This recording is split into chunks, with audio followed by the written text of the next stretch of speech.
Performance-enhancing drugs have been in sports for years, although they also result in major consequences and long-term side effects for the users. In today's sports world, it is said that 60% of athletes have or use performance-enhancing drugs.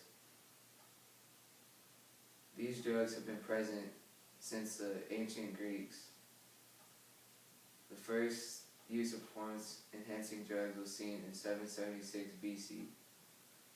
Greek athletes used opium juice, which was a drug of choice for many.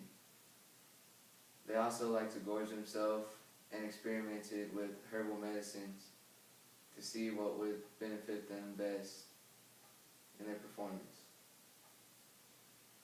Since the beginning of time, there has been consequences for these drugs. In 1928, the first rule against drugs in sports was introduced. In 1967, the International Olympic Committee established medical commissions to fight doping in athletes. In 1968, the Olympics saw the first drug test on athletes.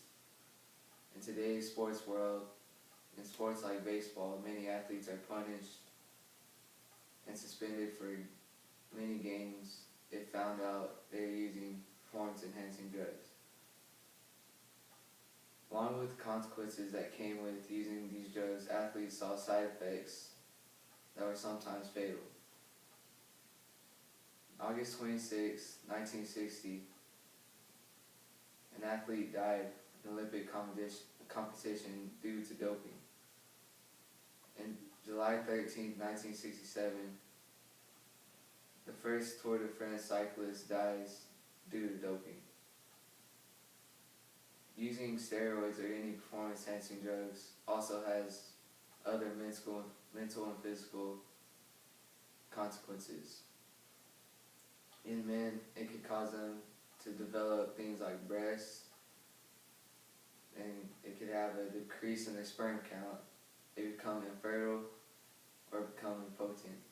It also can mess with their anger. It can cause anger issues in men or women, and overall does not result good in the end.